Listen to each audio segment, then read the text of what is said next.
طاعة فقرب ووجب تدخل أمما قلوب جميع الخلق أحيا بنوره ألسنهم تحيا زكا وعلما وإن كل تعز الورد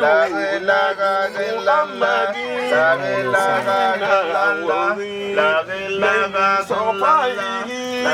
أما ولاه الأرض كما وطاعة كل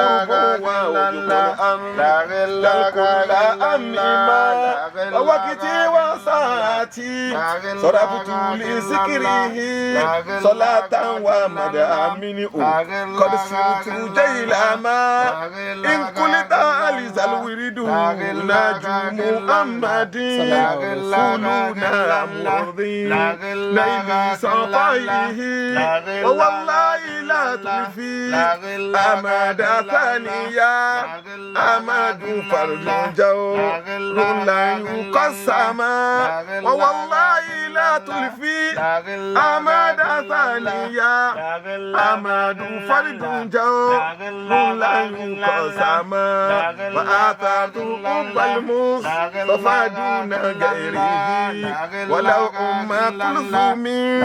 لو كان مريم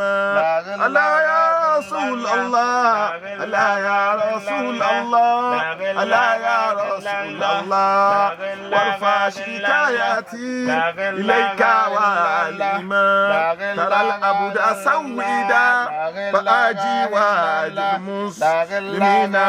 ألته عليك فاتبت نفسا قرى مسرمدا زماني يطلق الوجه غير مقدر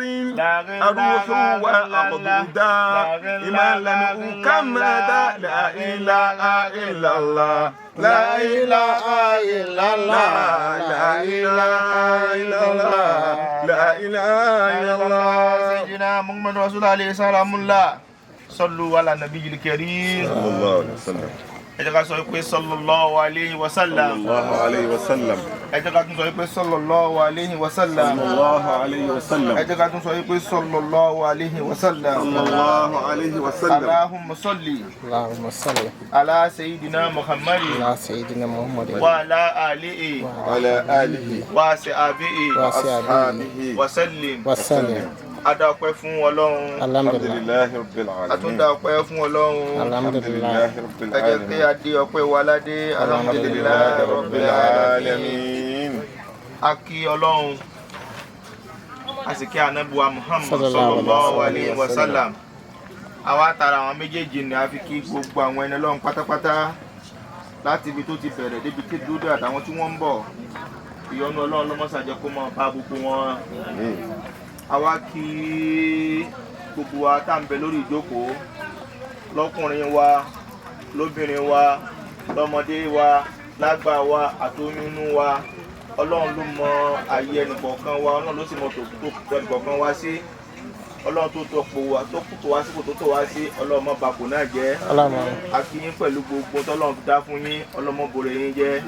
lábẹ́ bẹ́ẹ̀ a kí bàbá ọlọ́mọ a sì kí ìyá ọlọ́mọ a kí ẹ̀yin méjèèjì pé ẹ kú ewu wọ́n bá ń kíyàn tó bá mọ̀ pé ẹ kú ewu ewu wo ní bẹ́ńbẹ́ ewu ń bẹ́ńbẹ́ a kún yín kú ewu Ọlọ́run tó so ewu yín tó sọ dayọ̀ Ọlọ́run ní bayọ̀ náà jẹ́ mọ́ yín lọ́wọ́ Ọlọ́run tó ṣe orí ńláńlá fún yín Ọlọ́run ní borí yín jẹ́ mọ́ yín lọ́wọ́ Allahumma àmín orí tọ́lọ́run tó wọnú ọ̀dọ̀ yín nísìnyí báyìí Ọlọ́run ní borí náà lọ́wọ́ yín Allahumma àmín bí wàá ṣàlékún orí náà la hawla wala quwwata illa billahi al-aliyyil azim mo kí àwọn àfáwà tí wọ́n ń bẹ níjókòó ọlọ́mọsá jẹ́ ká rí yín pẹ́ ọlọ́mọsá jẹ́ á rí yín jìnnà a kí àwọn tí wọ́n tó ń bọ̀ lọ́nà náà kọ́lọ́mọsá sọ ní kálukú nílẹ̀ àtàláfíà kíkí tó rẹwà jù tá kí gbogbo wa ní assalamu alaikum wa rahmatullahi wa barakatuh. Wa alaikum assalam wa rahmatullahi wa barakatuh. Ọlọ́run ló ní àsìkò ẹ̀dá ni máa ń dájọ́ ẹ̀dá ni máa ń dá àsìkò Ọlọ́run ni ó mọ ọjọ́ ró Ọlọ́run ló sì mú àsìkò ró.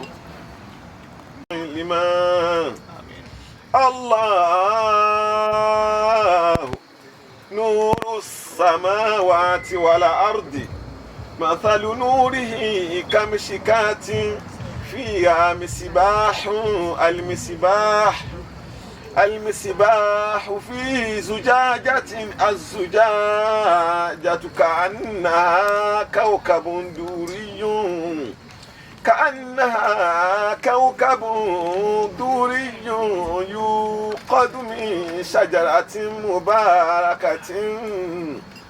مباركة زيتونة لا شرقية ولا غربية يكاد زيتها يضيء ولو لم تمسسه نور على نور يهدي الله لنوره من يشاء ويضرب الله الأمثال للناس والله بكل شيء عليم في بيوت أذن الله أن ترفع ويذكر فيه اسمه يسبح له فيها بالغدو والآصال رجال لا تلهيهم تجارة ولا بيع عن ذكر الله وإقام الصلاة وإيتاء الزكاة يخافون يوما تتقلب فيه القلوب والأبصار صدق الله مولانا العظيم قرآن بواني تواني بغرقوا قرآن بواني تواني بغرقوا قرآن بواني تواني بغرقوا قرآن بواني تواني بغرقوا gbàgbé kó wá wí ẹni gbàgbé kó ẹni gbàgbé kó wá wí ẹni gbàgbé kó àkúríyánu gbà wá níta wá ẹni gbàgbé kó wá wí. Àmín. A kí àwọn àfáà wa tí wọ́n bá wa kọ àyọkà nílùú Al-Qur'ani Karim. Islam bá Al-Qur'ani ti tóbi tó. Ọlọ́run mọ́sá bá wa gbàdúrà ọmọ wa yìí kó sì gbàdúrà ẹnì kọ̀ọ̀kan wa náà. Bàbá ọlọ́mọ mi ì fẹ́ mọ yájú púpọ̀ nítorí pé nígbà tí a ṣe àdúrà bẹ̀rẹ̀ mi ní kẹ́ mú wá mo kàn mọ́mọ́ mo fi yẹn ṣe wẹ́kọ̀mù fún yín. Àǹgbà tá a wá ka Al-Qur'ani yìí ó yẹ kí ẹ mú Kùránì wá tọ́rọ́ mọ́ wa la ka Kùránì fún. Ìyá ọlọ́mọ ẹ mú wá Al-Qur'ani wá nù pálá Al-Qur'ani ní gbogbo àwa tí a jẹ́ ọ̀rẹ́ àtẹbí àtojúlùmọ̀ tí wàá bá wọn yáyọ ọmọ ẹ jẹ́ ká mú owó Al-Qur'ani ọmọ wa yìí wá kọ́lọ́mọ́sá wọlá bá Kùránì tó tó kọ́lọ́mọ́sá gbàdúrà ọmọ wa kó sì gbàdúrà ẹnìkọ̀ọ̀kan wa náà.